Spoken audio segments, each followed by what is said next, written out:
NMAX version to mga katropa, magre-recover tayo ng 6-digit code ng motor ni boss. I-recover natin dahil nakalimutan niya yung 6-digit code. Lalagyan natin siya ng personal code niya na papalitan natin. Minsan mga katropa, pag nawala niyo yung remote nyo, mas mainam kung ipare-program nyo, napapalitan nyo ng bagong code. Kasi kapag napulot yung remote nyo na nawala, pwedeng manakaw pa ang inyong motor. Kaya pinaka-safe doon ay palitan ng bagong code yung inyong receiver. So ang nagre-program natin ngayon ay si Giovanni.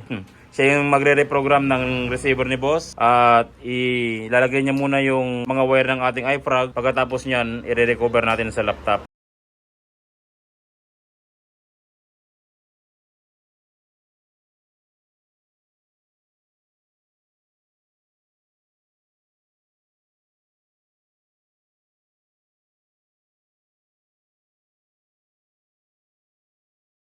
Ano nak, nilagay mo na lahat?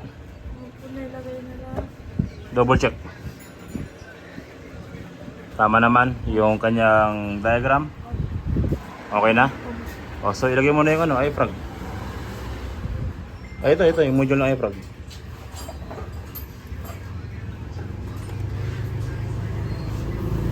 Kung gusto nyo palang bumili ng software na ganito mga katropa, i-PM nyo lang si Master Mark Galado. Nagbebenta siya ng software na ganito na ginagamit natin. At kasama na sa kanyang binibentang software ay mismong module ng iFrag. So yung iFrag marami siyang paggagamitan. Pwedeng pang-remap ng NMAX, pang-remap ng Aerox, ng Suzuki Raider FI, Sniper. Lahat pwede niyang gawin. Kasama na dyan. Pati yung K-programming kasama na. Pwede niyong gawin pag halimbawa magre-recover kayo ng K-programming o mayroon kayong i-change code dun sa 6-digit ng inyong receiver, kayang-kaya na rin ang iFrag yan. So iFrag yung ginagamit natin dito. Okay na nak? Okay, sige. Iyan mo na yung software ng iFrag.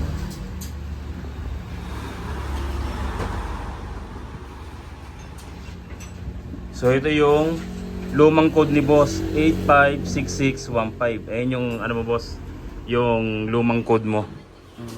Pero babaguhin na natin yan. So ang gawin mo na, i-delete mo na yung code niya. So pag na-delete na yung code, nakikita nyo mga katropa, wala na, 00 na yan. So ang next natin ay maglalagay tayo ng bagong code, yung gusto ni boss, ano, yung personal code niya. Sige, ilagay mo na.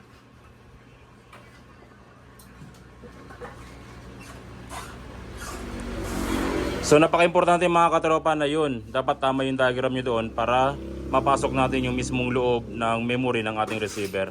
At makapag-reprogram tayo o ma-recover nyo yung code ng inyong receiver. So double check na kung tama yung code na nilagay mo. Okay.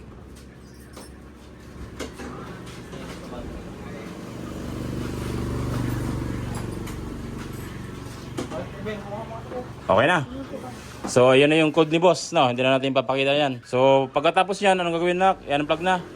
Unplug yung iFrag natin.